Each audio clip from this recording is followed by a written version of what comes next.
Hannalee's journey takes her through Tennessee in late 1864 and has her observe the Battle of Franklin. The fighting began during the afternoon of November 30 and continued into the night. Though the battle went on for only 6 hours, it was a bloodbath and a defeat for the Confederacy. The weather that day was strange. The air was completely still, with no wind to blow away the smoke obscuring the field. I do not draw a grateful veil over the terrible events of the day. Nature herself did that. I have described the wartime hardships in occupied Georgia as they were. General Sherman had vowed to make Georgia howl, and he did. Georgians suffered greatly from hunger, which was brought on by Yankee confiscation of their food supplies. They not only lost personal property taken by Sherman's men, but sometimes saw their homes and towns burned before their eyes. Attacks on their persons were not unheard of. Beatings were meted out to those who resisted Yankee confiscations or disobeyed military orders. For a century and more, General Sherman's name was a hated one in Georgia. The lack of news about loved ones in the Army and the entire progress of the war in late 1864 and early 1865 created added anguish for Southern families. Communications between different sections of the war-torn South would be most tenuous. Telegraph service could be easily disrupted. Letters to and from loved ones in the Army, often carried by furloughed soldiers, sometimes never reached their destinations. The non-arrival of Davy Reed's letters would be quite in order historically.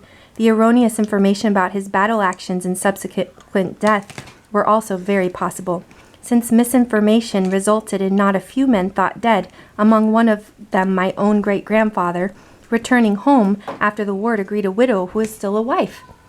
It may seem odd that in writing of Georgia during the Civil War period, I seldom mention the black populace, then such an integral part of Southern society. It is certainly not because I am unaware of their economic importance or of the injustice and miseries of slavery. It is rather that this book is about mill workers, and there were very few blacks working in the mills in 1864. Supposedly there were none in the labor force at Roswell, and in nearby New Manchester only a few. These few would have been slaves hired out by their white masters. Most Southern blacks were tied to agriculture and would have picked the cotton the mills processed and made into cloth, not gone into the mills themselves. In any case, all black mill hands were once freed by the Union cavalrymen since the Emancipation Proclamation was in effect. Accordingly, they would never have been among the mill hands taken from Georgia as traders to the North. I do not know if blacks were employed as mill hands in Cannelton, Indiana in 1864. It is possible, but if so, I have no specific information to support this. In the North and in Yankee-held states, free and freed black men were taken into the Union Army, where some distinguished themselves as soldiers. Blacks were not recruited into the Confederate Army except as members of labor battalions. In the writing of Turn Homeward, Hannalee, I do not claim to write the actual Southern speech of 1864-65. I have attempted to approximate it using whatever sources I could find, such as the short pieces of William Gilmore Simms and Civil War diaries. Any dialect is very difficult for young readers of another section of the country to understand, so I have tried instead to give a sense of how Hannalee Reed and her family and friends would have spoken. Having tested my conversations in this novel on some Georgians of today who were entertained by the antique expressions they have not heard for many years, I was told that I have captured the flavor of Southern dialects and written what they think would have been right for their ancestors. Okay, tell them to wait a minute. The July 8th... No, somebody else is already in. I understand. Go tell him to wait. The July 1982 issues of Atlanta magazine carried a piece by Barbara Thomas that set me thinking about writing a book on the Roswell mill hands. It is called The Roswell Women.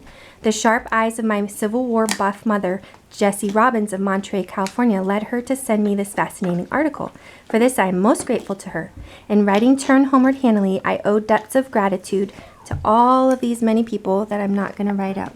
I wish to also thank the real Charlotte Burton, a former teacher of children's literature who gave me permission to put her into this book as a character. And she was the really nice lady who taught Hannalee how to read in the North who was where they lived while they were working at the mill.